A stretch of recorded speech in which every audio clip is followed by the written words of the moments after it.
Kita akan lanjutkan. Kali ini kita akan membahas tentang tegangan dan regangan geser. Kalau sebelumnya tegangan dan regangan normal, kita akan membahas tentang tegangan dan regangan geser. Tegangan ini menjadi penting karena di dalam suatu elemen konstruksi, apakah itu baja, beton, itu selain tegangan normal, itu juga akan terjadi tegangan geser. Kita di statika sudah mempelajari tentang ada gaya dalam, gaya normal, kemudian gaya lintang. Nah, gaya lintang itu juga gaya geser. Masih ingat ya gaya geser itu bentuknya seperti apa, dan bending moment. Nah, sekarang kita mempelajari tentang tegangannya. Kalau kita biasanya mempelajari gaya-gaya dalamnya, kita sekarang mempelajari tegangannya. Baik, kalau kita lihat di sini, ya, kita lihat di sini ini ada sebuah gambar. Ini saya ambil dari bukunya Timoshenko ya, Mekanika Bahan. Nah, di sana kita bisa lihat ada yang pertama adalah batang datar. Jadi ini seperti pelat baja begitu ya. Semoga bisa membayangkan. Ini pelat baja, batang datar A di sini dinamakan begitu. Kemudian ada pengapit. Pelatnya ini diapit atas bawah, kemudian di tengahnya diberikan baut ya, baut. Jadi baut, semoga tahu baut ya. Baut itu seperti paku tapi ada apa ya, drat atau untuk mengencangkan, menghubungkan dua elemen ini. Jadi baut itu merupakan alat sambung. Jadi baut ini ingin menyambung komponen batang datar A dan komponen C, di mana C-nya itu dinamakan pengapit karena ada atas bawah. Ini hanya contoh saja untuk supaya mudah menganalogikan begitu. Nah, kemudian di batang datar A dan pengapit C itu diberi gaya tarik. Gaya tarik ini bisa terjadi karena memang pembebanan dan seterusnya ya.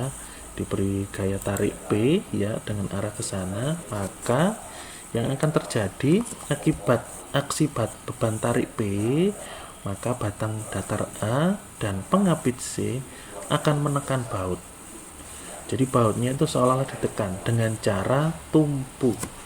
Artinya pengapitnya dan batangnya itu seperti bertumpu di bautnya, dan kemudian dia akan menarik atau menekan bautnya ini. Menarik, tetapi kalau dari sini tertarik, tapi kalau dari arah sini, sisi sebelah sini itu dia menekan bautnya. Lebih jelasnya kita lihat gambar potongannya. Iya, ini, dan akan menimbulkan tegangan kontak yang disebut tegangan tumpu. Nah, kalau kita lihat, kalau ini saya potong begitu, gambarnya seperti ini. Semoga bisa membayangkan ya. Yang ini tengah ini adalah batang datar A. Batang datar A itu yang tengah ini, kemudian yang atas dan bawah ini itu adalah pengapit C. Ya, bisa dibayangkan ya, ini gambar proyeksinya. Kemudian ini adalah bautnya. Nah, ini adalah potongan bautnya terlihat. Nah, karena gaya tarik P yang sebelah sini itu sama dengan gaya tarik P ini, kalau ditarik, nah begini, itu dia akan menarik. Tetapi untuk sisi sebelah sini yang saya bilang tadi, yang saya sampaikan tadi, itu dia akan seolah-olah menekan ya, memang bukan seolah-olah, ini memang tertarik, tapi di sini dia menekan bautnya dalam arah ke kanan, searah dengan gaya yang ditariknya, sehingga ini menekan baut dari sini. Sedangkan gaya yang sebelah kiri seperti ini, itu yang sisi sebelah sini, yang alat penyambung yang bagian sebelah sini itu juga menekan baut ya. Dia juga menekan baut. Nah, maka akan menimbulkan tegangan kontak yang disebut tegangan tumpu. Jadi seolah-olah dari pelatnya itu menumpu di bautnya di sini. Dia seperti ditekan, ya, seolah-olah ditekan seperti tumpuannya gitu di sini. Tumpuan dari ini, beban diberikan ke sana, ini dia menumpu di sini dan di sini atas bawah karena pengapit ini. Sedangkan yang tengah ini itu adalah batang datar A. Ini dia menekan baut ke arah ke sana. Nah, oke, ini gambarnya sama persis dengan ini. Jadi yang 1 dan 3 itu karena gaya tarik yang P sebelah kanan, sedangkan yang tengah ini itu adalah yang 2 ini karena gaya tarik sebelah kiri. Begitu ya. Nah, gaya nanti akan ada bedanya kenapa kita mempelajari tengah tumpu. Nah, tegangan tumpu ini prinsipnya seperti itu ya. Jadi tegangan yang terjadi pada bagian yang disambung, gampangannya begitu saja. Jadi kalau ini platnya, kemudian kita ingin melihat pada plat yang disambung ini, itu tegangan tumpu karena dia menumpu pada baut, di mana baut ini adalah alat sambungnya gitu ya. Jadi tegangan tumpu sekali lagi itu adalah terjadi pada bagian yang mau disambung, kemudian terjadi di mana gaya itu menempel, gampangannya sih seperti itu. Semoga nanti ada contoh soal yang menjelaskan, karena nanti akan ditanya tegangan geser atau tegangan tumpu gitu. Kalau tegangan geser pasti di alat sambungnya ngeceknya, kalau tegangan tumpu itu di plat yang disambung, bagian yang disambung. Jadi pengapit C dan bintang datar A itu terjadi tegangan tumpu begitu ya. Nanti setelah tegangan geser kita akan ulang ke sini lagi. Nah begitu. Batang dan pengapit, batang itu maksudnya ini, batang dan pengapit cenderung menggeser baut ya, yang di sini ke kanan, yang tengah ke sana, yang ditahan oleh tegangan geser pada baut, bautnya menahan. Jadi di sini sudah ada kata kuncinya, tegangan geser pada baut, yang menahan gaya geser itu adalah bautnya. Nah, berdasarkan asumsi tegangan terdistribusi merata, artinya mulai dari sini sampai sini itu merata, walaupun sebenarnya tidak ya, bisa jadi dari perbedaan molekul-molekul atom yang ada di bahan ini itu bisa jadi tidak merata, tetapi ini diasumsikan merata, bahannya merata begitu isinya dan bebannya terbagi rata, kemudian akan diperoleh tegangan tumpu rata atau ini sigma ya, sigma B itu adalah bearing, tegangan tumpu rata atau sigma B, sigma bearing sama dengan FB gaya tumpu, F bearing dibagi dengan A bearing. A itu luas penampang ya, atau A bearing adalah luas proyeksi permukaan tumpu yang melengkung. Maksudnya adalah lihat ini. Sekarang kita meninjau tegangan tumpu 1 ya, tegangan tumpu 1. Yang dimaksud dengan AB, A bearing adalah persegi panjang dengan tinggi sama dengan tebal pengapit ini ya, dan lebarnya sama dengan diameter baut ya, lebarnya sama dengan diameter bautnya ini. Jadi tinggi ya, tinggi pengapit dikalikan dengan lebarnya ke sini, itulah diameter baut. Itu luas proyeksi permukaannya, diasumsikan seperti itu. Nah, FB itu adalah tegangan berlabel 1 sama dengan P per 2. Kira-kira kenapa P per 2 di sini? Kenapa gayanya FB itu menjadi P per 2? Karena ada yang bisa tahu jawabannya?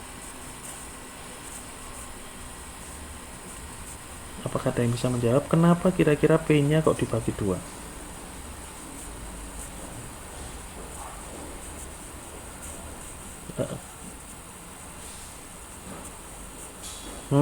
Dua itu yang mana? Iya, betul sekali Yoda. Ya, ini kenapa dibagi 2 P-nya? Betul sekali, karena ini kan kalau kita lihat dari gambar ditarik di sini kan dia dibagi yang atas sama yang bawah, sehingga P-nya per 2 begitu. Sehingga tegangan bearing untuk pengapit ini adalah ya P per 2, P ini dibagi 2 dibagi dengan luas proyeksi permukaan tumpu ini, dimana itu adalah persegi panjang sama dengan tebal pengapit ini, tebal dikalikan dengan diameter bautnya begitu. Sedangkan kalau kita tinjau tegangan tumpu 2 itu adalah dimana A bearing adalah persegi panjang dengan tinggi sama dengan tebal plat ini dan lebar sama dengan diameter baut sama. Nah, tegangan per level 2 sama dengan P. Nah, di sini tidak perlu dibagi 2 karena kalau kita lihat ya gaya P ini langsung ya, gaya P ini langsung menarik baut ini tidak dibagi gitu. Ini kenapa yang P sebelah kanan dibagi, karena dia didistribusikan bagian atas dan bagian bawah begitu. Sehingga nanti kalau platnya ya ada kemungkinan. Jadi baut itu bisa menghubungkan dua lapis plat gitu, atas dan bawah. Ya, kalau kita ingin melihat gaya bearingnya, kalau hanya platnya 2 atas bawah ya nggak perlu gayanya dibagi 2. Ini P per 2. Hati-hati nanti di tegangan geser ada yang pembaginya juga, tapi bukan karena ini. Ini P per 2 karena dari gayanya ini dibagi atas dan bawah ya. Dia menyebut ke sini begitu. Baik, semoga bisa dipahami ya. Apakah ada pertanyaan? Masih tegangan tumpu ya. tegangan gesernya. Jadi kalau disimpulkan di sini sekali lagi, tegangan tumpu itu adalah tegangan yang terjadi pada bagian yang mau disambung atau plat penjepit begitu. Dimana gaya itu bekerja, langsung bekerja begitu, gaya luar yang ini langsung bekerja. Sedangkan tegangan geser itu terjadi pada alat sambung, di mana pada bautnya. Sekarang kita sedang konsentrasi, sedang mendiskusikan tentang tegangan tumpu. Berarti fokusnya langsung di bagian yang mau disambung, di batang datar A dan pengapit sini. Bagaimana terjadi tegangan-tegangannya gitu. Kenapa dinamakan tegangan tumpu? Karena seolah-olah dia menumpu di bautnya ini, memberikan tekanan dan memberikan tumpuan di sini begitu. Oke ya. Nah, sekarang kita akan masuk ke tegangan geser pada baut. Nah, tegangan geser adalah tegangan yang bekerja dalam arah tangensial atau sejajar terhadap permukaan bahan. Sebelum ke sini, saya mau lihat lagi penampang. Sebelum ke sini ya, kita mau lihat lagi. Jika ini adalah suatu penampang begitu ya. Penampang ini memiliki luas permukaan. Ini permukaan penampang itu yang ini ya, dan dia memiliki panjang. Nah, sumbu yang memanjang dari elemen, jadi ini batangnya kan memanjang ke sana. Sumbu memanjang elemen. Oh ya, sorry. Sebelumnya ada sumbu yang memanjang elemen dan ada sumbu yang tegak lurus dari elemen. Begitu ya. Nah, biasanya di dalam definisi itu yang digunakan adalah permukaan. Yang dimaksud permukaan itu yang mana? Ini yang dimaksud permukaan. Begitu ya. Jadi kalau X ini adalah sebentar sebelum ke sana. Jadi kalau sumbu Y ini adalah sumbu yang searah dengan permukaan atau tegak lurus permukaan kira-kira. Sumbu Y itu adalah sumbu yang sejajar atau searah dengan permukaan atau tegak lurus dengan permukaan. Ada yang bisa menjawab? Sumbu Y. Yang lain?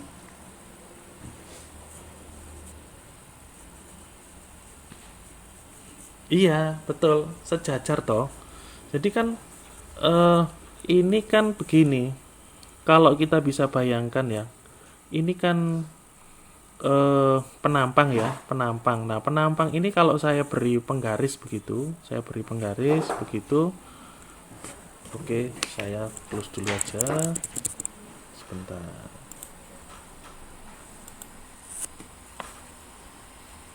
Bisa melihat saya ya? Nah, apakah saya bisa dilihat ini ya? Kelihatan ya? Ini kan tutupnya, tutup dari apa? Atau apa ya? Ya, ini yang ekstrim. Oke, inilah. Ini. Nah, botol ini bisa dilihat ya? Apakah bisa dilihat botolnya ini yang saya pegang? Oh iya. Ini dulu aja wis, biar besar. Ya, jika ini adalah luas permukaan, ini adalah permukaan dari penampang ya, luas permukaan dari penampang. Kalau kita lihat di sini, sumbu Y itu adalah sumbu yang begini. Nah, ini kan ke arah sana ya, mendatar. Sumbu Y itu yang ke sini. Sedangkan sumbu X itu yang ke sini. Ya. Jadi hati-hati terhadap sumbu dan terhadap artinya begini. Kalau di dalam bidang teknik itu nanti hati-hati. Sumbu X itu tidak selalu horizontal. Nanti ketika kita bahas plat, sumbu X itu tidak selalu horizontal. Harus dilihat konteksnya ya. Jadi misalkan saya lihat gambar seperti ini, itu saya bilang ini X-nya, misalkan ini ya, kita tidak melihat yang tadi. Ini permukaannya mendatar seperti ini. Ini saya beri sumbu seperti ini. Ini adalah sumbu X ya. Dan ini adalah sumbu X dan ini adalah sumbu Y. Nah, sumbu X yang ini itu adalah sejajar atau tegak lurus. Tegak lurus itu berarti kan memiliki sudut 90 derajat kan ya. Kalau ini penampang permukaan seperti ini berarti dia akan sejajar. Nah, permukaan seperti ini tuh berarti dia sejajar dengan sumbu yang horizontal di sini begitu. Kalau ini adalah X berarti dia sejajar atau searah dengan sumbu X begitu. Sedangkan yang begini itu dia tegak lurus. dengan permukaan. Ini permukaannya, kemudian ini dia sumbunya ke sana, berarti dia tegak lurus. Begitu. Bisa dipahami ya. Nah, kalau saya putar begini. Nah, ini luas permukaannya. Kalau sumbunya saya beri di sini Y begini, maka sumbu Y ini sejajar atau tegak lurus?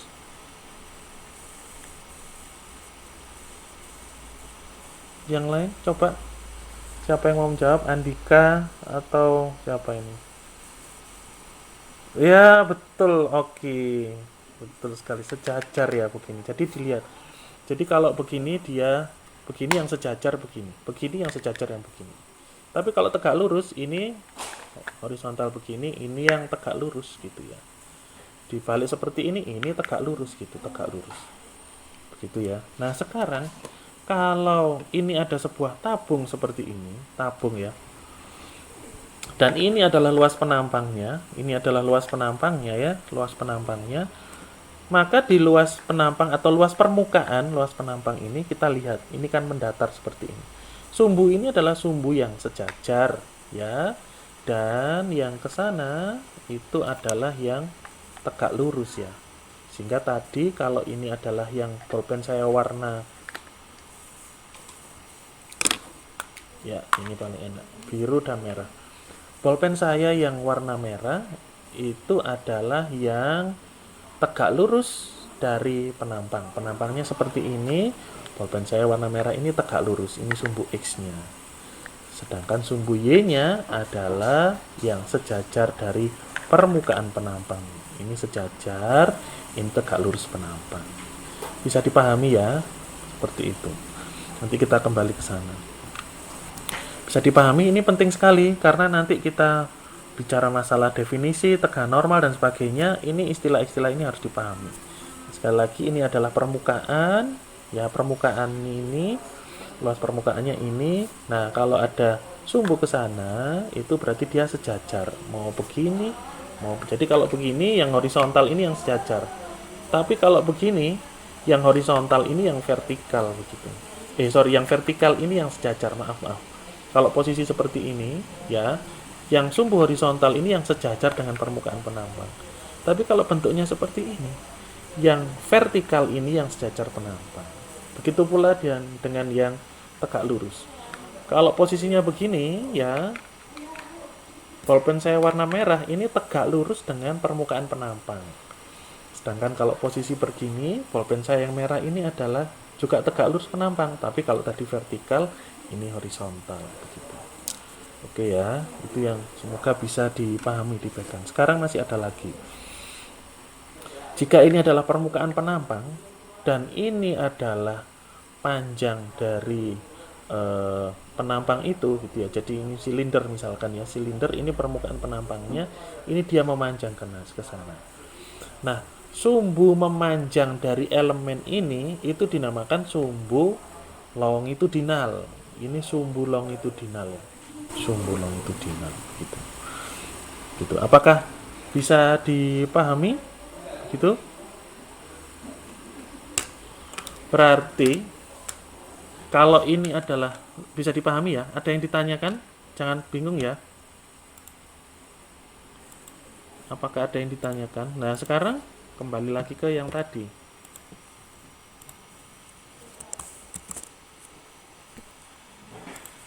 Nah, kembali ke yang tadi. Jika ini ada penampang, ini bayangkan ini bisa dilihat ya. Oke. Jika ini adalah penampang silinder tadi ya. Ini adalah bangunan atau apa ya? Silinder, bentuknya silinder ya. Di sini ada penampang dan dia memiliki ketinggian. Luas penampangnya sama, begitu, batang prismatis begitu. Nah, sekarang ini ada sumbu. Berarti sumbu X ini adalah sumbu yang sejajar atau tegak lurus penampang. Sumbu X.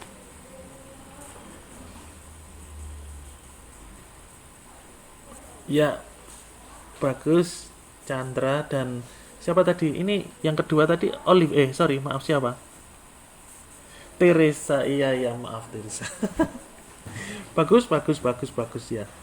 tegak lurus ya. X itu adalah tegak lurus penampang. Bagus. Dan Y adalah sejajar penampang. Terima kasih semuanya yang sudah menjawab, bagus sekali. Walaupun salah, tidak masalah bagi saya. Yang penting kalian sudah menjawab, itu sudah luar biasa sekali. Saya sangat mengapresiasi jika ada komunikasi. Nah, sudah, sekali lagi ini penampangnya ya. Nah, sekarang kita lihat sumbu-sumbu yang ada di elemen ini. Nah, sumbu yang memanjang elemen itu adalah sumbu longitudinal, begitu. Sehingga pertanyaan saya, jadi mendefinisikan tegangan itu bisa dilihat dari sumbunya, dari batangnya itu, atau dari elemennya ini. Elemen ini kan memanjang ya, memanjang ke arah X ya, memanjang ke arah X. Bisa dilihat dari sumbu longitudinalnya atau di memanjang elemennya ini, atau bisa ditinjau terhadap permukaan penampangnya, begitu. Paham ya? Jadi mendefinisikan kalau kita tegangan normal, apakah itu tegangan normal, tegangan geser, itu bisa kita cara mendefinisikannya, menyampaikan tegangan itu tegangan normalkah atau tegangan geserkah, itu bisa ditinjau dari dua hal. Yang pertama dari elemen ini, dari penampangnya, bukan dari penampangnya ya, dari elemen ini itu memanjang, atau dari sumbu longitudinalnya, sumbu pemanjangnya gitu, atau dilihat dari luas atau permukaan penampangnya gitu. Misalkan tegangan normal. Tegangan normal itu kita tahu sebenarnya. Tegangan normal kalau dilihat terhadap sumbu longitudinal ya, berarti tegangan normal itu searah sumbu longitudinal atau tegak lurus sumbu longitudinal. Ada yang bisa menjawab? Tegangan normal, kita mundur ya, balik lagi. Tegangan normal itu searah sumbu longitudinal atau tegak lurus sumbu longitudinal?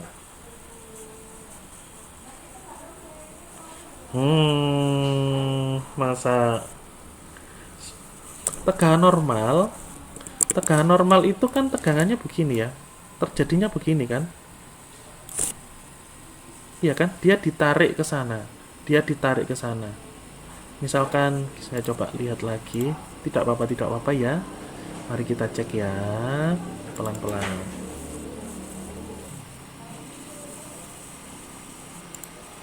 Nah, ini kan tegangan normal.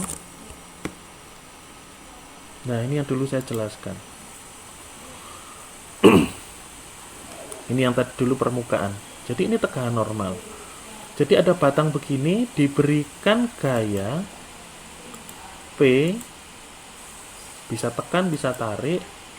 Itu adalah, kalau ini sumbu longitudinalnya, berarti kan dia searah sumbu longitudinal kan ya.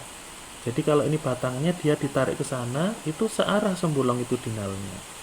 Tetapi kalau dilihat dari permukaannya, dia tegak lurus dari permukaan penampang ini gitu. Ya, gaya normal itu kan seperti itu. Tidak apa-apa, kita coba di mana ada definisi tegangan normal.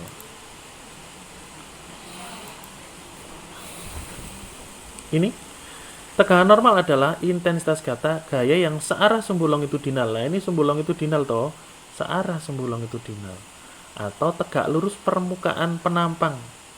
Jadi tadi yang saya sampaikan, kita mendefinisikan tegangan itu bisa berdasarkan sumbu longitudinalnya atau berdasarkan permukaan penampangnya ini.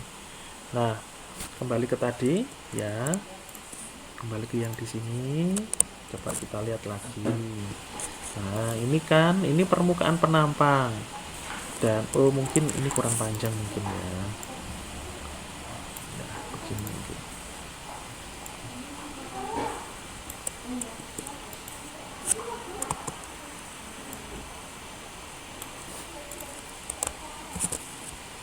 Nah, coba. Nah, ini mungkin agak saya tambahkan panjang.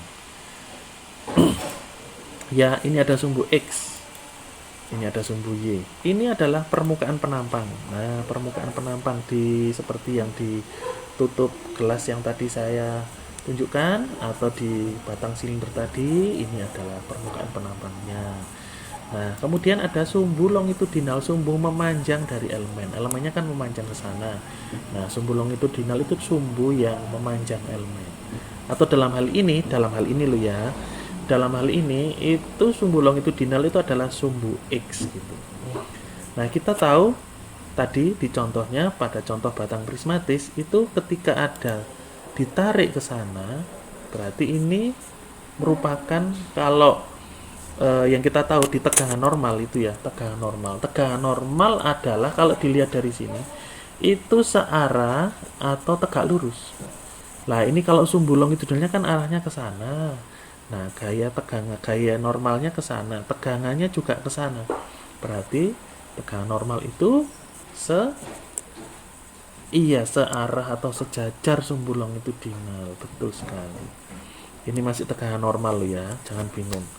Selain itu, kita bisa mendefinisikan tegangan normal atau gaya normal ya. Tegangan normal itu bukan berdasarkan sumbu longitudinal, tetapi berdasarkan permukaan penampang ini. Begitu. Coba apakah ada yang bisa mendefinisikan? Tegangan normal itu adalah tegangan yang searah permukaan penampang atau tegak lurus permukaan penampang. Penampangnya dalam arah Y loh ya, ini penampangnya kita tahu dalam arah Y.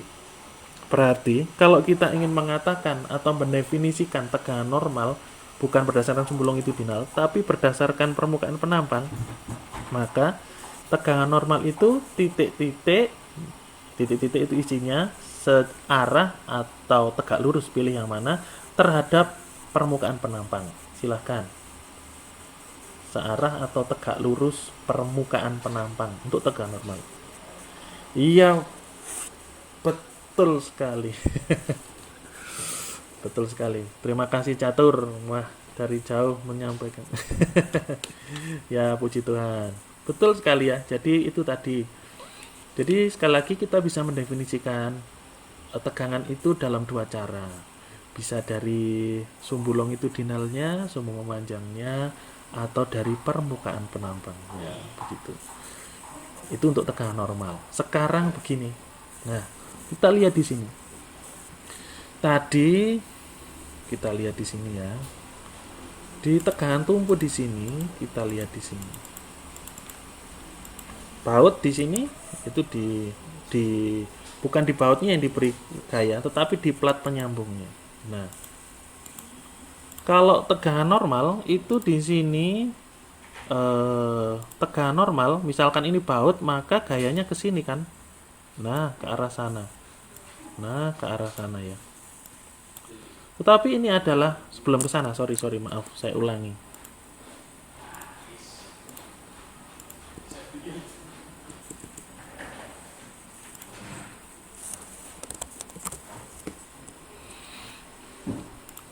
Oke, kita lihat bautnya ini lagi ya. Nah, baut ini, nah saya ingin bermain-main dengan sumbu-sumbu tadi. Baut ini, nah misalkan, sekarang pertanyaan saya, semoga kalian bisa memahami ya. Kalau yang ke atas itu adalah sumbu Y, ya. Yang horizontal itu adalah sumbu X. Ya. Sekarang saya tanya, di baut ini sumbu longitudinalnya itu searah sumbu X atau searah sumbu Y? Sumbu longitudinalnya. Sumbu apa? Sumbu, iya betul. Sumbu Y ya. Yang betul sumbu Y. Jadi hati-hati, tadi saya bilang. Hati-hati jangan terpacu pada sumbu koordinat X-nya. Harus dilihat konteksnya. Jadi sumbu longitudinal itu adalah sumbu memanjang elemen. Jadi elemen itu memanjang kemana? Nah, kalau memanjangnya ke sini, berarti ini sumbu longitudinalnya. Ini sumbu longitudinalnya. Dalam kasus ini, sumbu longitudinalnya adalah sumbu Y. Begitu, hati-hati ya. Sedangkan kalau bautnya saya tidurkan, gitu, dia tertidur, gitu. Maksudnya saya tidurkan itu seperti ini. Saya beri sumbu begini dan saya beri sumbu ke sini. Memanjangnya ke sana, maka sumbu longitudinalnya adalah ke arah ke sana, begitu, memanjang elemen ke arah X gitu ya. Jadi jangan terpaku pada X dan Y-nya, tetapi pada konteksnya bahwa sumbu longitudinal itu adalah sumbu memanjang elemen. Begitu ya, semoga bisa dipahami. Ya, bagus untuk bahan diskusi. Nah, kembali ke sini. Kita lihat di sini. Berarti kalau misalkan di baut ini saya berikan tegangan normal atau gaya normal, itu hati-hati ya, tegangan normal atau gaya normal. Gaya normalnya itu searah sumbu Y atau X. Ayo, tolong sumbu Y, puji Tuhan, betul sekali. Jadi semoga sudah dipahami ya. Jadi gaya normal adalah kalau kita dari sumbunya adalah searah sumbu longitudinal ya. Berarti searah sumbu Y. Hati-hati, dicek dulu sumbu longitudinalnya ke arah mana, memanjang elemen. Oke, berarti kalau ini saya beri gaya ke sini, itu berarti adalah dia gaya normal atau tegangan normal karena searah sumbu longitudinalnya. Ya, puji Tuhan, bagus. Semoga yang lain juga bisa memahami ya. Nah, sekarang kita lihat di sini. Kalau di sini adalah sumbu longitudinalnya baut di sini, itu tegangan normalnya ke sini. Nah, di sini ini ada tegangan yang dalam arah tegak lurus sumbu longitudinalnya kalau kita lihat di sini kan. Ini adalah sumbu longitudinal ya. Ini adalah sumbu longitudinalnya. Sumbu longitudinalnya. Terus ada misalkan ada gaya P ke sini, ini adalah gaya yang menyebabkan tegangan normal karena adalah searah sumbu longitudinalnya. Tetapi dalam hal ini karena dia ditarik ke sana oleh plat ya, bukan di bautnya, oleh plat itu, maka ada gaya yang tegak lurus. Ini kan gayanya ke sana. Gayanya juga ke sana. Ini tegak lurus terhadap sumbu longitudinal. Tegak lurus sumbu longitudinal. Nah, tegangan apakah itu yang tegak lurus sumbu longitudinal? Nah, mari kita lihat di sini. Itu adalah tegangan geser gitu. Nah, hati-hati dari definisinya di sini. Kalau kita lihat dari definisi tegangan geser, ini adalah tegangan yang bekerja dalam arah tangensial atau sejajar terhadap bukan sumbu longitudinal tapi permukaan bahan. Ya, terhadap permukaan bahan. Ya, berarti kalau permukaan bahannya arah Y, berarti kalau itu dinamakan tegangan geser, hati-hati ya, itu berarti dia, kalau menurut definisi ini, itu adalah tegangan geser searah sumbu Y atau sejajar sumbu Y. Betul ya? Berarti kalau kita lihat di sini tadi, ini kan saya tidurkan, ini saya berdirikan, memang begitu, memang sengaja saya buat begitu. Coba lihat di sini. Ini adalah sumbu longitudinal ya. Sedangkan permukaan bahannya ada di sini. Tadi saya bilang kalau gayanya ke sini ya, itu adalah dia tegangan normal, dia ditarik ke sana. Karena dia searah sumbu longitudinal. Tapi di sini adalah gayanya ke sana. Gayanya ke sana gitu. Berarti apakah gaya itu? Gaya itu adalah gaya yang menyebabkan tegangan geser ya. Tegangan geser itu yang di sini adalah tegak lurus sumbu longitudinal. Ya, tegak lurus sumbu longitudinal. Jadi kalau sumbu longitudinalnya ke sana, maka gayanya ya ke sana. Kalau saya gambar ini berarti yang bagian di sini ke sana, kemudian yang bagian di sini adalah ke sana. Nah, ini adalah tegangan geser. Tegangan geser ya. Tegak lurus sumbu longitudinal. Ini sumbu longitudinalnya. Ini kalau saya lanjutkan ke sini, ini dia tegak lurus sumbu longitudinalnya. Ya. Gaya yang bekerja ini tegak lurus terhadap sumbu longitudinal. Atau kalau kita lihat di kondisi seperti ini, jika kita ingin mendefinisikan terhadap permukaan bahannya, dia adalah sejajar ya kan, gayanya ke sini ya, vertikal ini gayanya, sejajar permukaan bahan. Permukaan bahan dalam arah Y, gayanya atau tegangannya juga dalam arah Y, berarti sejajar kan. Nah, itu dinamakan tegangan geser. Begitu saja. Bisa dipahami ya, sehingga kalau saya beri warna merah begitu, yang warna, saya ulangi, yang warna, kalau ini adalah sumbu misalkan, ini adalah sumbunya, ini adalah sumbu longitudinal, kemudian di sini ada Saya berikan gaya searah sumbu longitudinal ini ke sini ya. Dan ini ke sini. Searah sumbu longitudinal ini dinamakan tegangan normal gitu. Tetapi jika dia tegak lurus sumbu longitudinal warna hijau, tegak lurus sumbu longitudinal ini ada gaya karena itu dia gayanya ke sana dan ini gayanya ke sana begitu ya, karena dia tertarik. Ini sumbu longitudinal dia tegak lurus, maka dia adalah tegangan geser. Jika ditinjau terhadap permukaan, maka tegangan normal ini adalah tegak lurus permukaan penampang di sini ya. Tegangan normal adalah tegak lurus permukaan di sini gitu. Atau dia dalam hal tegangan geser itu adalah sejajar dengan permukaan. Paham ya. Semoga bisa dipahami ya, dan itu semoga bisa menjawab di tugas persensinya. Ada yang mau ditanyakan? Sekarang masih nanti ini akan terus kita gunakan, dan di soal contoh soal itu nanti ada baut yang bukan baut, tidak hanya baut, hati-hati nanti ada yang diputar seperti ini horizontal elemennya, ada yang miring, ada yang tegak begitu, tetapi kita tetap pada acuannya gitu. Jika dia gaya itu atau tegangan itu searah sumbu longitudinal, berarti dia tegangan normal. Jika dia tegak lurus dari sumbu longitudinal, dia adalah tegangan geser. Kemudian lagi, jika gaya itu atau tegangan yang terjadi pada alat sambung, ya alat sambung bukan pada alat sambung, pada plat atau bagian yang disambung itu dinamakan tegangan tumpu.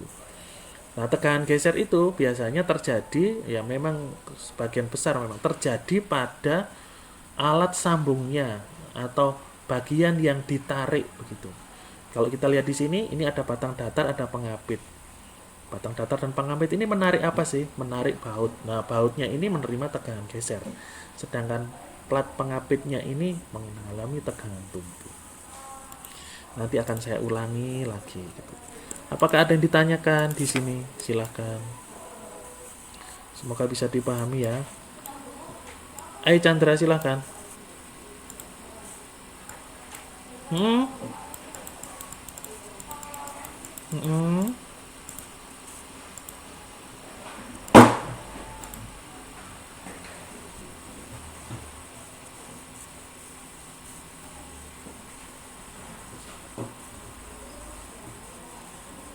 Oh, baik. Pertanyaannya bagus sekali.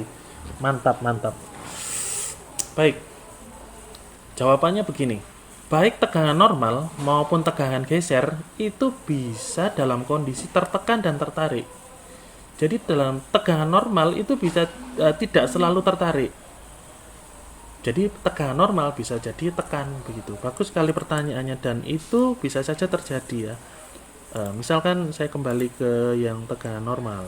Nah, di sini waktu itu saya jelaskan tegangan normal itu jika ini ada batang prismatis, cek yang ini ya, batang prismatis. Nah, penampangnya sama. Nah, dia menerima gaya tekan atau dia menerima gaya tarik. Nah, ini ya, ketika tarik itu dia ke sana, ketika tekan dia ke sini, itu tidak masalah. Apakah dia tekan, apakah dia tarik? Jika gayanya itu searah sumbu longitudinal, itu dinamakan tegangan normal. Gitu ya. Nah, kembali terus kemudian kita lihat di pembahasan di pembahasan sorry di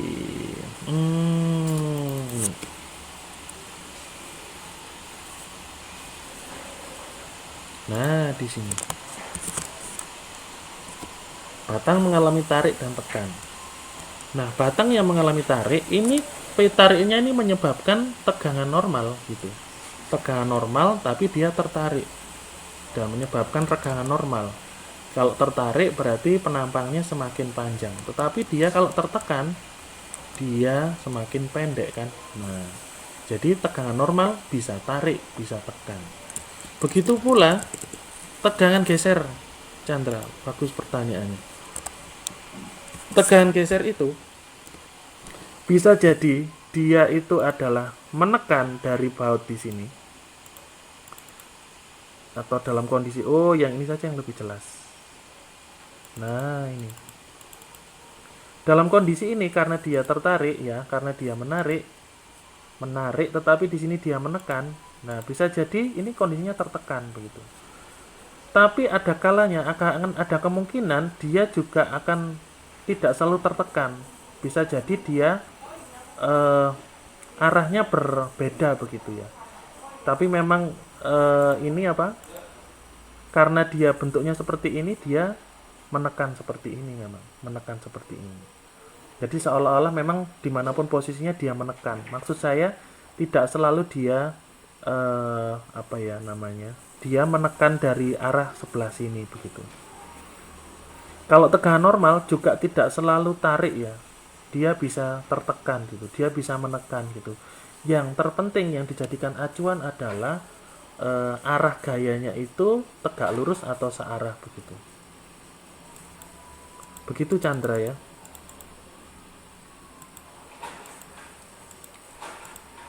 Bagaimana Chandra?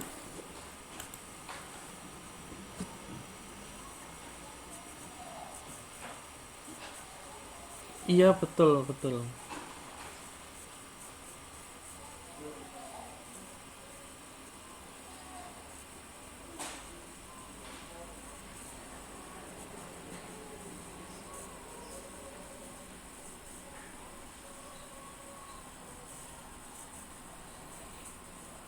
Hmm, iya sih. eh Ya memang kita harus lihat dari sumbunya sih yang penting. Sumbunya. Tetapi kalau kita lihat di sini memang, ya betul sekali. Kita lihat sumbunya. Harus jangan dihafalkan, tetapi harus dilihat konteksnya begitu. Ya intinya itu tadi bahwa kalau tegangan geser itu yang tegak lurus sumbu long itu dinal. Ya ini misalkan seperti ini ya. Artinya hati-hati misalkan seperti ini. Kalau dilihat seperti ini, ya kalau dilihat seperti ini untuk tegangan geser itu memang dia ditarik seperti ini ya. Misalkan dia ditarik seperti ini. Dia ditarik yang di sini dia akan menekan ke arah ke sana. Yang ke sini itu dia akan menekan ke arah sana. Ya sama-sama tekannya sih sebenarnya ya. Kalau kita memandangnya dari sisi tekan tarik itu sama-sama menekannya untuk tegangan geser di sini ya.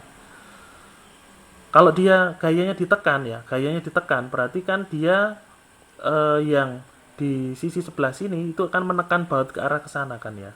Kalau ini ditekan ke sini itu dia yang sisi sebelah sini menekan baut ke arah ke sini.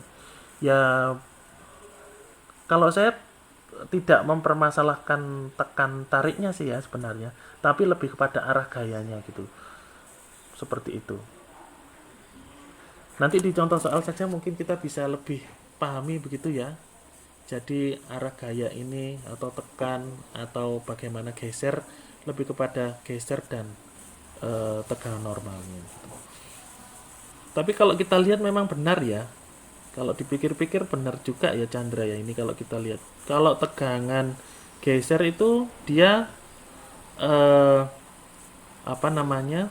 Seolah-olah dia menekan ya, walaupun dari sini dia seolah-olah menekan dari batang baut ini ya.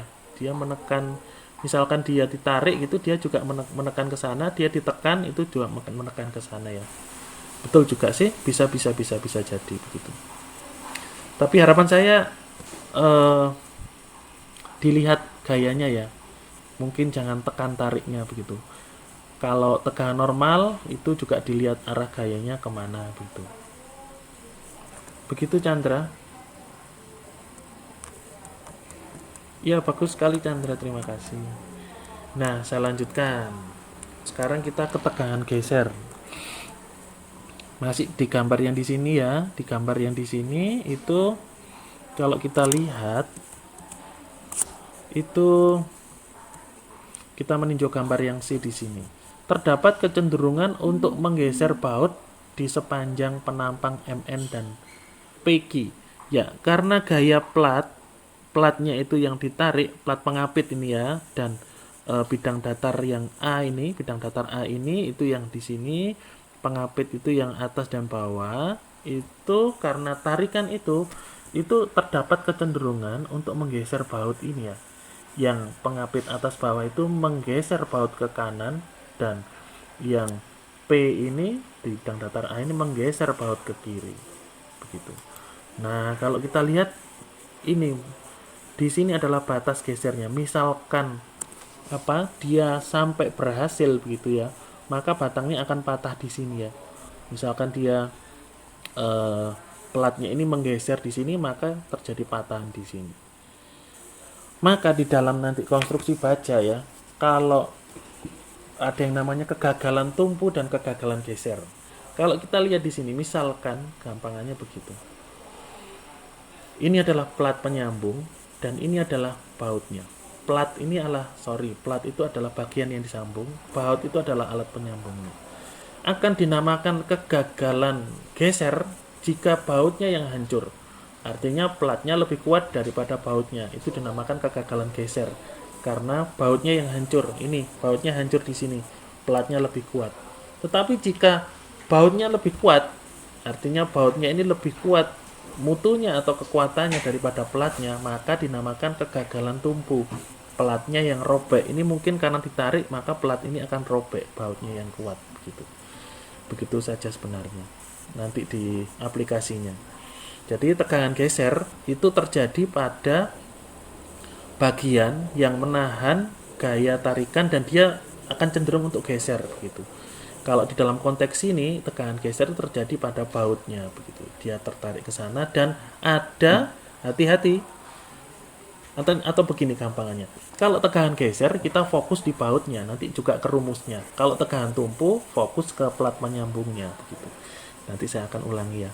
Nah, sehingga kalau daerah ini saya ambil ya, MN PQ ini saya perbesar ya, MN dan PQ saya perbesar menjadi seperti ini di gambar D. Itu kalau kita bisa gambarkan gaya dalamnya, di sini akan ada gaya geser V ya, gaya geser V yang bekerja pada permukaan potongan dari baut, permukaan atas dan permukaan bawah. Karena ada dua bidang geser MN dan PQ, maka baut ini mengalami geser ganda. Ada dua irisan, atas dan bawah. Sehingga gaya gesernya sama dengan P/2. Ya, jadi bautnya yang fokus ke baut. Bautnya akan kita lihat berapa bidang irisan atau bidang gesernya. Sehingga tegangan geser rata-rata pada penampang baut diperoleh dengan membagi gaya geser total dengan luas atau A dari penampang melintang di mana gaya bekerja. Ya, sehingga untuk tegangan geser itu adalah rumusnya di sini tau ini ya, sigma tapi bentuknya begini, itu adalah tegangan geser. Kalau tadi sigma itu, kalau ini adalah tau begini, tau ya, bahasa Yunani. Tegangan geser itu adalah sama dengan V per A, di mana V-nya adalah P/2. P/2 ini bukan karena gayanya dibagi atas bawah, bukan, tetapi karena ada dua bidang irisan pada baut ini yang akan hancur gitu ya. Jadi kalau tegangan geser sekali lagi pada bautnya dan dilihat irisannya, karena ini ada 3 plat, 1, 2, 3, maka kemungkinan terjadi kehancuran adalah di sini ya, di sini dan di sini. Nah, 2 ini itu menjadi gaya P-nya dibagi dengan 2. Ya, V sama dengan P/2. Dibagi dengan A. A ini adalah luas dari, kira-kira luas apa? Tadi saya bilang kalau tegangan geser pada bautnya, maka A sama dengan luas dari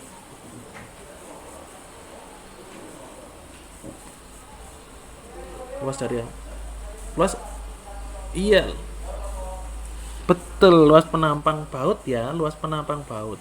Jadi kalau baut ini penampangnya lingkaran, ya penampang lingkaran, berarti A ini adalah luas lingkaran begitu. Luas lingkaran adalah 1/4 πd kuadrat ya, atau VR kuadrat. Begitu. Nah, ini lagi. Ini definisi tegangan geser sama dengan tegangan normal. Jadi kalau tegangan geser sama dengan tegangan normal rumusnya ya.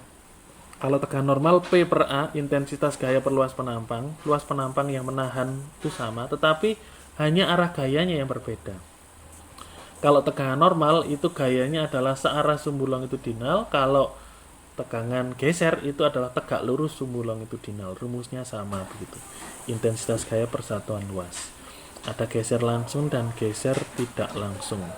Nah, sekali lagi berarti bisa disimpulkan kalau kita lihat di sini. Ya, tadi saya bilang kalau tegangan geser itu fokusnya ke alat sambungnya, alat yang menyambung elemen. Fokusnya ke sana begitu. Satu. Sehingga kalau kita lihat rumusnya itu adalah A di sini adalah luas dari alat sambung itu, luas penampang dari alat sambung dari baut itu. Seperempat PD kuadrat. Satu. Yang kedua, kalau tegangan geser, karena kita fokus di bautnya, itu kita lihat bidang kontak atau kemungkinan dia terjadi patahan itu ada berapa irisan gitu. Ada, kalau di sini karena platnya ada 31, 23, maka akan ada 2 irisan gitu. Sehingga gaya P-nya ini dibagi 2 gitu. Seperti itu ya. Beda dengan tegangan tumpu, kalau kita lihat tegangan tumpu itu adalah tegangan tumpu atau sigma B, sigma bearing itu adalah FB per AB. Sekali lagi, F-nya ini bukan langsung semata-mata F-nya itu bukan semata-mata langsung kalau tadi di tegangan geser itu adalah bidang kontak atau irisan atau patahan yang mungkin terjadi pada bautnya. Tetapi kalau di sini F ini berdasarkan dari gaya yang bekerja gitu. Kalau P-nya ini langsung membebani dari platnya di sini ya langsung P gitu. Tapi karena di sini P ini dibagi 2 plat atas bawah ya P-nya dibagi 2 gitu. Kemudian luas penampangnya. Kalau tegangan tumpu itu luas, sekali lagi tegangan tumpu fokus di bagian yang disambung di platnya. Sehingga AB itu adalah luas persegi panjang dengan tinggi sama dengan tebal pengapit ini ya, dikalikan dengan lebarnya diameter baut. Diameter baut itu adalah luas proyeksinya gitu, luas proyeksi dari ini tegangan atau gaya yang terjadi, gaya yang terjadi tertarik ke sana gitu ya. Jadi bukan pada bautnya. Jadi FB itu adalah tinggi dikalikan dengan diameter. Begitu ya. Sedangkan tegangan geser itu hati-hati, sama-sama gayanya, tetapi gayanya itu adalah kapan dibagi 2, kapan dibagi tidak gitu. Ini hati-hati dalam contoh kasus ini itu sama-sama dibagi 2-nya gayanya. Kalau tegangan tumpu itu dibagi 2 yang untuk ini karena dia platnya atas dan bawah. Tapi di tengah tidak loh ya, satu saja. Dibagi 2 karena plat dari gaya P ini dibagi dari tegangan yang 1 dan tegangan 3. Tapi kalau tegangan geser itu di bautnya yang terjadi, itu kenapa V ini bagi 2, V sama dengan P dibagi 2 itu karena jumlah bidang kontak atau jumlah bidang di mana atau irisan di mana pada baut itu terjadi kerusakan jika nanti bautnya hancur ya, atas bawah di sini. Sehingga kalau kita lihat di sini, sekarang pertanyaan saya, pada baut di sini untuk tegangan gesernya itu ada dalam kondisi ini ya, bidang kontaknya atau bidang gesernya ada 1 atau 2 di sini. Jika di sini ada beban ke sana dan beban ke sana, bidang gesernya ada 1 atau 2? Iya, betul sekali 1. Sehingga nanti ketika mencari tegangan geser ya langsung V per A. V-nya berapa, ditekan ini berapa, dibagi dengan luas permukaan dari baut gitu ya. Karena hancurnya hanya di sini 1 saja. Begitu. Begitu ya. Semoga bisa dipahami. Ada pertanyaan? Silakan. Oke, saya lanjutkan ya. Kalau tidak, nah ini sekarang gambaran tegangan geser pada bidang yang tegak lurus. Maaf banyak tulisannya ya. Nah, gambaran lengkap tentang tegangan geser dapat dilihat pada elemen persegi panjang di sini. Ini ada elemen dengan panjang ke sana searah sumbu X itu A, searah sumbu Y itu tinggi B, dan searah sumbu Z adalah C gitu ya. A, B, C. Muka depan dan belakang dari elemen ini tidak bertegangan. Jadi muka depan itu adalah PQRS itu tidak bertegangan dan di belakangnya tidak bertegangan. Nah, misalkan kita asumsikan tegangan geser terbagi rata di seluruh permukaan atas. Jadi di atas ini diberikan tegangan geser sama seperti ini loh. Nah, ini di permukaan dari bautnya di bagian atas diberi tegangan geser ya. Diberi tegangan geser, maka yang mempunyai luas A kali C. Supaya elemen berada dalam keseimbangan arah X, maka gaya geser total di muka atas ke arah kanan harus diimbangi oleh gaya geser yang sama besar tetapi berlawanan arah di muka bawah, gitu ya. Jadi pokoknya kalau ada gaya di bagian atas ke kanan, maka imbangannya harus ada gaya geser juga di bawah arah ke kiri untuk mengimbangi. Begitu pula di penampang samping, kalau ada tegangan atau gaya arah ke atas, maka di sisi yang berlawanan, berhadapan maksud saya, itu harus ada tegangan yang berlawanan arah begitu. Ini kesimpulannya. Tegangan geser pada muka yang berhadapan berarti yang atas dan bawah dan sejajar dari suatu elemen adalah sama besar tetapi berlawanan arah. Ini tegangan geser yang atas dan bawah itu sama besar tapi berlawanan arah. Kemudian tegangan geser di muka yang bersebelahan, jadi penampang ini yang atas di sini dan samping dari suatu elemen adalah sama besar dengan arah masing-masing saling mendekati atau menjauhi. Yang atas dengan yang samping tegangan gesernya saling mendekati, tetapi kalau atas dengan samping sebelah sini itu saling menjauh. Oke ya, itu adalah tegangan geser. Sekarang kita lihat contoh soal. Nah, semoga dengan contoh soal ini dan dengan latihan soal nanti bisa lebih memahami, memantapkan pemahaman tentang tegangan geser yang terjadi pada elemen. Nah, ini kita lihat. Ini sama persis seperti di pembahasan tadi ya. Suatu sambungan dengan baut, jadi bautnya di tengah, ini tampak samping, memikul gaya tarik sebesar 30 kN. Jadi ditarik ke kiri dan ditarik ke kanan 30 kN. Apabila diameter baut 10 mm, tentukan tegangan geser. Misalkan walaupun tidak terjadi pada sambungan ya, tentukan tegangan geser yang terjadi pada sambungan tersebut. Kalau ada kata-kata tegangan geser, di sini ada plat yang disambung dan baut.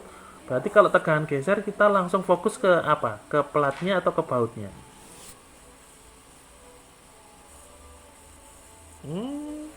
Tegangan geser ke baut ya. Iya, baut. Coba saya ulangi lagi, tidak apa-apa, pelan-pelan ya. Nah, sekarang kita lihat di sini sekali lagi. Kalau tegangan tumpu,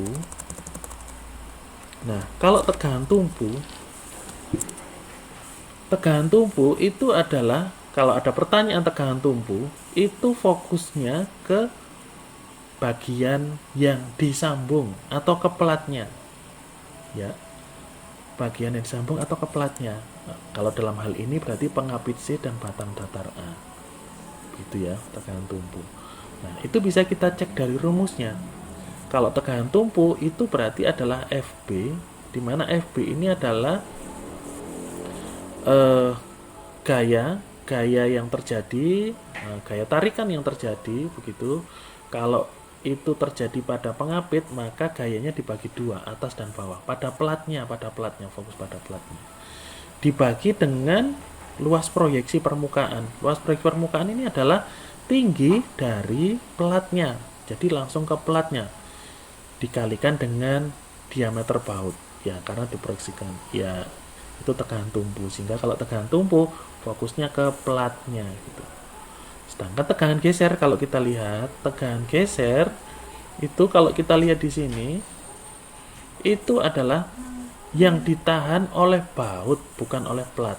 Sehingga rumusnya adalah V per A, di mana V ini adalah, hati-hati, P, gaya tarikan itu dibagi dengan atau dicek terhadap luas bidang kontak di sini.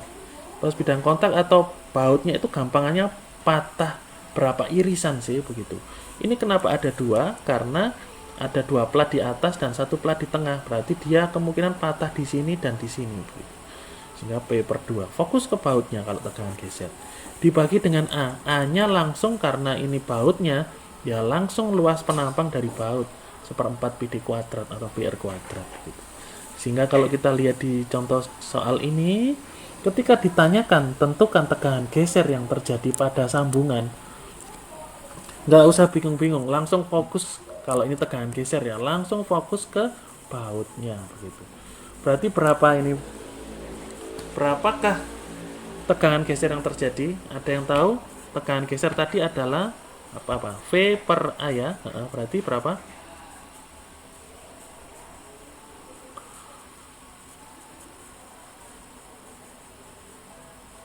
Ada yang bisa menjawab? Tegangan geser yang terjadi adalah V per A, di mana V-nya adalah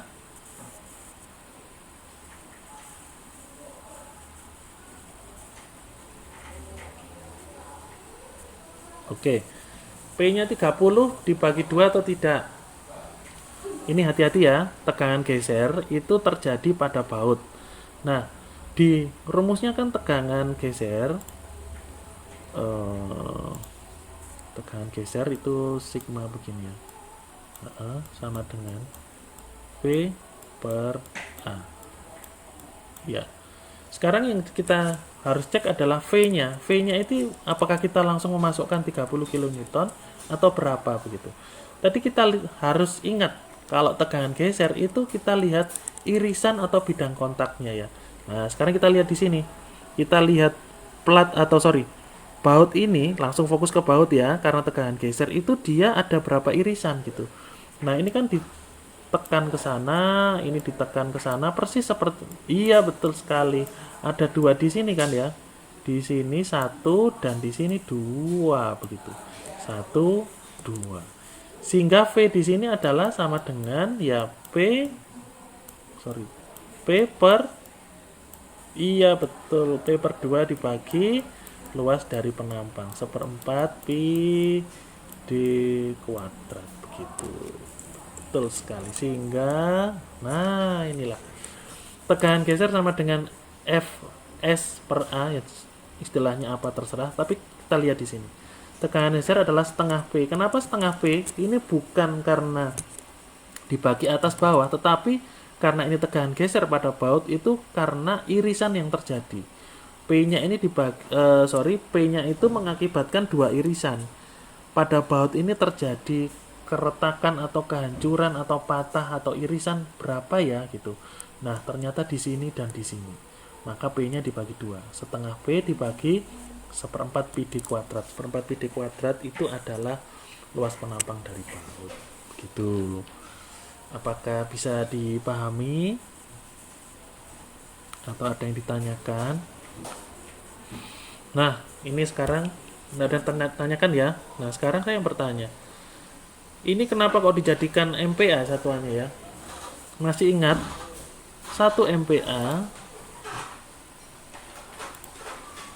1 MPa 1 MPa itu sama dengan berapa? Ya, kurang dikit Chandra. Newton per mili apa? Milimeter apa? Iya, betul sekali. 1 Newton per milimeter persegi. Bagus sekali.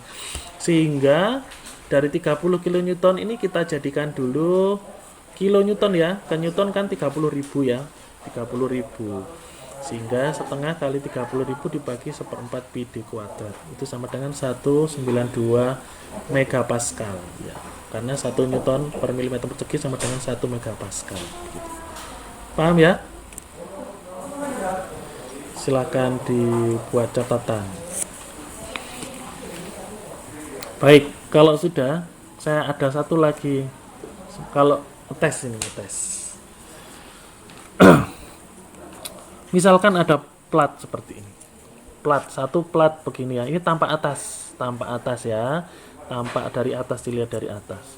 Kemudian dari sampingnya seperti ini, memiliki ketebalan seperti ini. Ini tampak atas terus memiliki ketebalan seperti ini. Plat berikutnya itu di bawahnya, maka putus-putus seperti ini. Nah, seperti ini. Ini tampak samping, ini tampak atas. Nah, dari sini plat pertama dan plat kedua itu dihubungkan dengan baut. Nah, saya beri baut di situ atau dari tampak sampingnya. Ini kalau saya tarik begitu. Nah, bautnya di sini, potongan dari sini. Baut ini menghubungkan plat atas dan plat bawah. Kalau tadi itu platnya ada 2 ya, sekarang atas bawah dan 3 tadi ya. Ini platnya cuma ada 2. Gitu.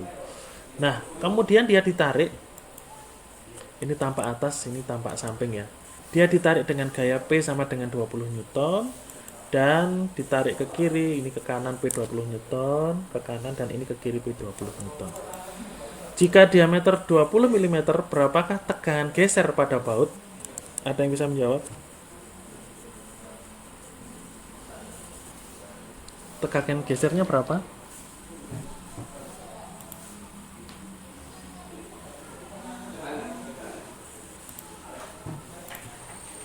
Tegangan gesernya adalah sama dengan, rumusnya dulu, V per A. Oke. Ini dimasukkan berapa? V-nya berapa? V-nya 20 atau 10? Iya.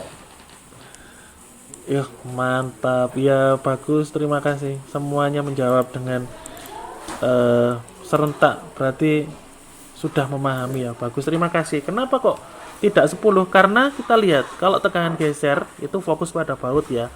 V-nya ini harus dilihat bidang irisannya. Nah, di sini irisannya cuma ada satu di sini kan? Ya sudah.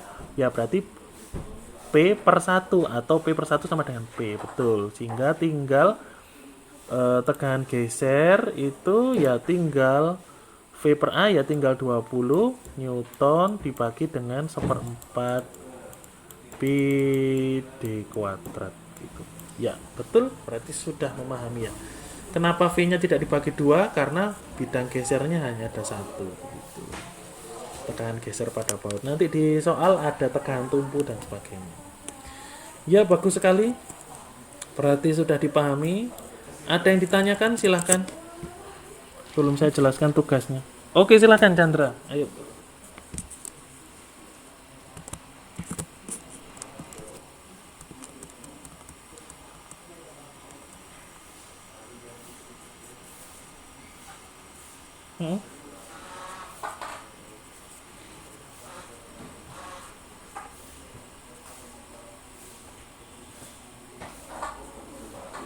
Sangat mungkin sekali Chandra, betul sekali yang terjadi di kondisi sesungguhnya ya begitu, akan terbagi menjadi beberapa baut gitu. Tidak mungkin, jarang sekali satu baut gitu.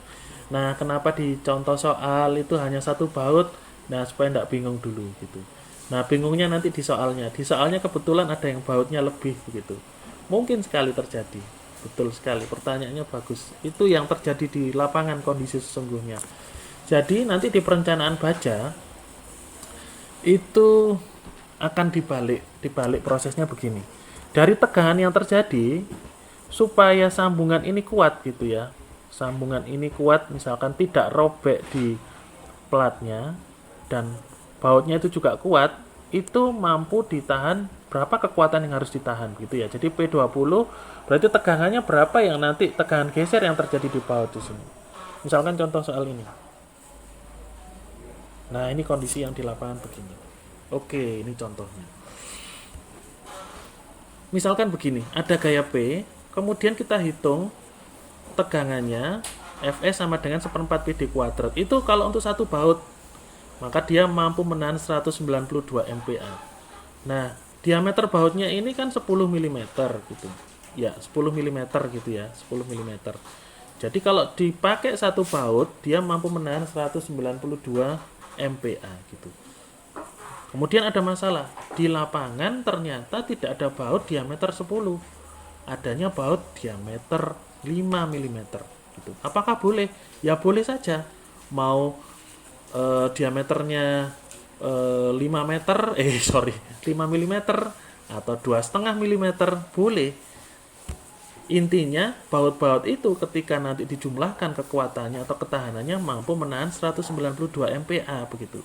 Sehingga kalau ini hitungan kasarnya walaupun harus dihitung secara detail ya. Kalau yang tersedia di lapangan diameter bautnya 5 mm itu berarti kira-kira akan ada berapa baut untuk menahan 192 MPa ini? Iya betul, nanti ada 2 baut begitu. Kalau di lapangan ada 2,5 baut berarti ya 4 baut gitu. Ya begitu prinsipnya Chandra. Tetapi, nah ini tetapi juga menjadi hal yang sangat penting. Tetapi kita juga ada batasan, pembatasan terhadap jarak antara masing-masing baut gitu ya. Itu yang menjadi constraint atau yang harus diperhatikan juga. Dalam menentukan jumlah baut nanti di struktur baja dan seterusnya, itu selain kekuatan jumlah baut yang harus mampu menahan tegangan geser yang terjadi itu adalah harus memperhatikan jarak bautnya gitu. Misalkan begini, misalkan adalah 192 MPa ya, bautnya ada diameternya 2,5 mm. Oh ya sudah, berarti kita butuh bautnya 4 gitu. Bautnya 4, kalau ini tampak atas, saya lihat tampak atas ya, saya gambarkan tampak atas ini, saya proyeksikan tampak atas. Alah, sorry, maaf, saya gambarkan tampak atas begini.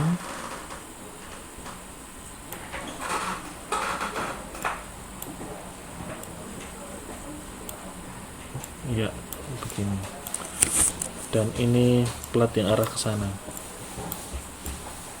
Ini adalah potongan penampangnya ini ya, putus-putus ke sini. Nah, kalau di sini kan bautnya 1. Nah, diameternya 2,5. Kita harus pasang diameternya 4 baut itu di mana? Misalkan 1 2 3 4 gitu. 1 2 3 4. Oke, pasang. Belum, tidak bisa. Kita tidak boleh langsung pasang gitu. Ada ketentuan, itu adalah jarak-jarak ini harus ada ketetapannya gitu, harus memenuhi ketetapan. Kenapa? Karena itu sudah merupakan hasil penelitian dan menjadi standar begitu. Kalau kita melebihi jarak ini, kita langgar, maka pelatnya bisa robek misalkan gitu. Atau kalau ini terlalu dekat bautnya, itu bisa ya robek juga nanti pelatnya begitu. Sehingga selain dari jumlah baut yang jumlahnya yang penting bisa menahan gaya ini, ada hal penting lagi yang diperhatikan adalah jaraknya begitu. Nah, begitu. Misalkan yang ada misalkan begini. Yang ada bautnya diameter 7 mm. Nah, ini bingung. 70 mm, kemudian kalau dipasang 4 nggak cukup ini. Adanya 7 mm. Boleh nggak kita pasang bautnya itu 7 mm, kita pasang 2? Kira-kira boleh enggak? Kalau kita lihat di sini ya, kalau 10 mili itu mampu menahan 192. Kalau 7 mm diameter 2 baut diameter 7 mm itu kan berarti kalau di total ya, itu kan berarti sudah melebihi 192 di sini kan kekuatan bautnya. Berarti boleh begitu. Begitu ya. Begitu Chandra. Boleh sekali, dan itu nanti di contoh soal nanti juga akan saya bahas, itu juga akan ada seperti itu, lebih aplikatif gitu. Memang kalau di contoh soal begini, maksud saya di soal, kalau di contoh soal memang yang simpel-simpel begini, konsep dasar itu ya harus dipahami dulu. Nah, aplikasinya di soal gitu, sehingga semoga kalian bisa mengaplikasikan. Begitu Chandra.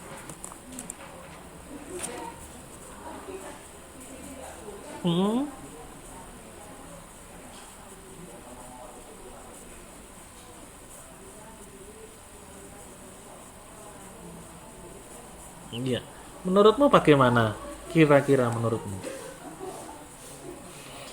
Jadi kalau tegangan itu 20 Newton ini ya di sini ya, itu dipikul oleh satu baut. Kalau bautnya 2 berarti kira-kira beban 20 Newton itu dipikul, berarti kira-kira dibagi atau dikalikan?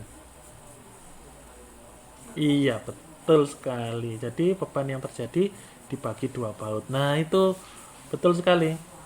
Jadi nanti akan ada kemungkinan lagi ya. Jadi ketika ditanya tegangan geser, ketika bautnya itu bertambah, tidak hanya melihat irisannya, tetapi lihat juga jumlah bautnya lo ya. Karena dia menahan juga, baut yang sisi sebelah sana itu menahan gaya yang bekerja gitu. Betul, itu ada di contoh soal, di soal yang harus kalian kerjakan. Memang seperti itu.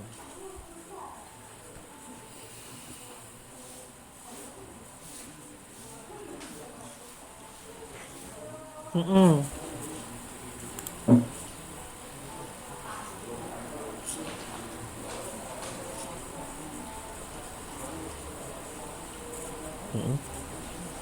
Nggak apa-apa, dia kan lebih kuat. Iya betul, dia kan lebih kuat Chandra, betul, lebih kuat gitu. Tapi hati-hati kalau tadi yang saya sampaikan, tapi di sini masih belum, kita masih belum bahas itu di mekanika bahan. Kita yang penting kuat atau tidak gitu, tegangannya masuk atau tidak gitu. Nanti kalau di waktu struktur baja nanti baru melihat jarak-jarak tadi gitu ya. Kalau jumlahnya lebih kuat misalkan ya, diameternya 7 mm, jumlahnya 2 atau 4 gitu, lebih kuat sekali kan daripada 10 mm. Oke gitu. pada mekanika bahan itu masih dipandang oke, tapi nanti di struktur baja stop dulu. Tidak boleh kita langsung melihat jumlahnya tok begitu, kekuatannya lebih besar. Kita harus lihat pemasangannya bagaimana gitu, ada batasan terhadap jarak-jarak antar baut, jarak antar baut satu dengan baut yang lain, juga jarak dari baut ini ke tepi plat, masing-masing plat ke tepi ini berapa, itu ada batasannya gitu. Begitu Chandra.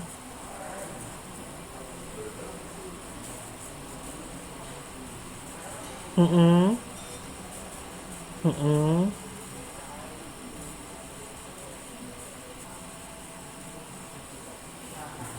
Iya, bisa jadi sobeknya itu bermacam-macam juga. Nanti akan semakin kompleks. Sobeknya itu bisa jadi satu, mutu platnya jauh lebih rendah daripada dari mutu mutu bautnya. Mutu platnya jauh lebih rendah dari mutu platnya, sehingga sebaiknya dalam menentukan mutu dari mutu itu, kalau kita lihat di tegangan normal di uji tarik itu, mutu itu bisa dilihat dari tegangannya juga kan.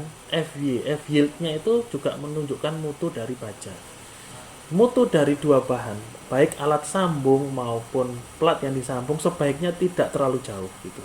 Karena kalau terlalu jauh ya, misalkan bautnya mutunya tinggi sekali dan platnya itu rendah sekali, ya pasti platnya akan kalah gitu.